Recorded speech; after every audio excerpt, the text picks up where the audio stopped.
আজ আবার রানের ঝুলি নিয়ে চলে এসেছি। আজকে শোনাবো দুই বন্ধুর গল্প। দুই বন্ধু মাছ ধরতে গেছে, খুব বন্ধুরা। দুজনে মাছ ধরতে গেছে, দুপুরবেলা বেরিয়েছে। একটা পুকুরের ধারে ঝোপঝাড়, বেশ গাছ আছে, মানে গাছে গাছে ঘেরা যাকে বলে সেরম পুকুর। তা মাছ ধরতে গেছে, দুজনে বসেছে ঘাসে, গাছের তলায় ঘাস ফাস আছে, একটু পরিষ্কার টরিষ্কার করে ওখানে একটু প্লাস্টিক পেতে দুজনে বসে পড়েছে দুটো ছিপ নিয়ে মাছ ধরতে। তা মাছ ধরছে, খুব মাছ খাচ্ছে, যাই মাছ ফেলছে পুকুরে, ওই টোপ সঙ্গে সঙ্গেই মাছ খাচ্ছে, এরকম খুব মাছ আছে পুকুরটায়। তা বেশ অনেক মাছ ধরেছে, দুজনে মাছ ধরে ধরে ব্যাগে ভর্তি করছে, আর ভর্তি খুব গল্প করছে, খুব আনন্দে আছে ওরা, খুব আনন্দে। আস্তে আস্তে কথা বলছে, জোরে জোরে কথা বললে যদি মাছ পালিয়ে যায়, ওই জন্য আস্তে আস্তে কথা বলছে আর ছিপ ফেলে বসে বসে মাছ ধরছে। হঠাৎ বেশ দুপুর কেটে বিকাল, বিকাল কেটে যেমন সন্ধ্যা এরকম হয়, সন্ধ্যা হয়ে আসছে, তখন হালকা আলো আছে।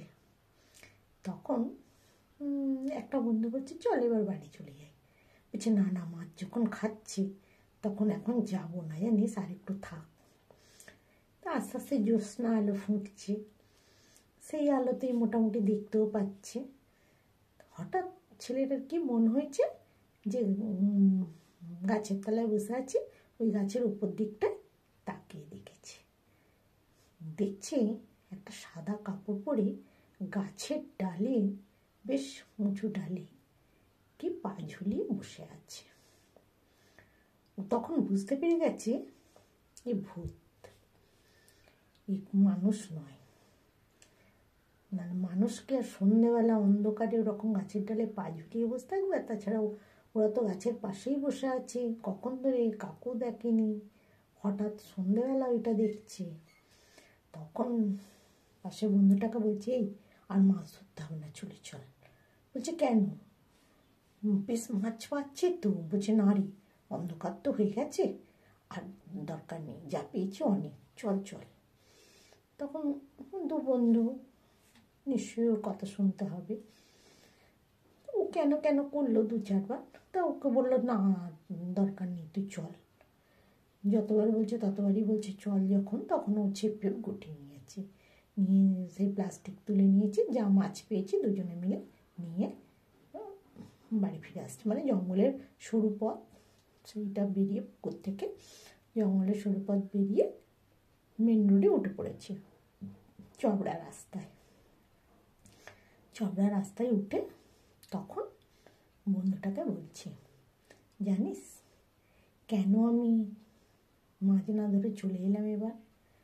তখন হচ্ছে কেন, সন্ধে হয়ে গেছে বললি তো, ওই জন্যই তো বললি চলে চল, আমি ওই জন্য চলে এলাম। বলছে না রে, কারণ সেটা নয়। বলছে তাহলে? বলছে গাছের উপরে তাকিয়ে দেখেছিস? বলছে না তো।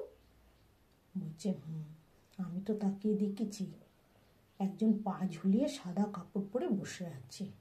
বলছে তাই নাকি? কোথায়, তুই তো আমায় বললি না। বলছে আমি যদি তোকে বলতাম, তুই যদি ভয় ওখানে অজ্ঞান হয়ে যেতিস, তাহলে তোকে আমি নিয়ে আসবো কী করে অজ্ঞান অবস্থায়? সেই কারণে আমি তোকে বলিনি। তুই ভয় পেয়ে গেলে তখন কি হবে? অজ্ঞান হয়ে গেলে আমি কি তোকে নিয়ে আসতে পারবো?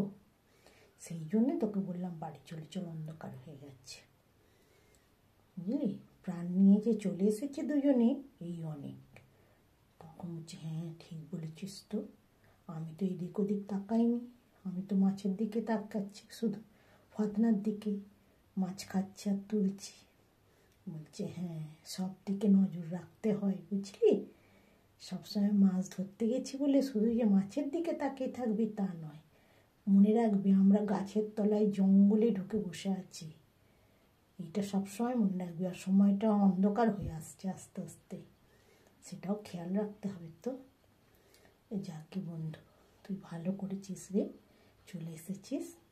সেই থেকে ওই পুকুর ধারে ওরা আর কোনো দিন যায় না ওই জঙ্গলেতে সন্ধ্যার সময়, জানে গেলেই বাবা বিপদ। ওখানে আর যাব না বলে ওরা আর যায়নি। তাহলে আজকে চলি রানুর ঝুলি নিয়ে, আবার একদিন আসবো রানুর ঝুলি খুলে গল্প শোনাবো।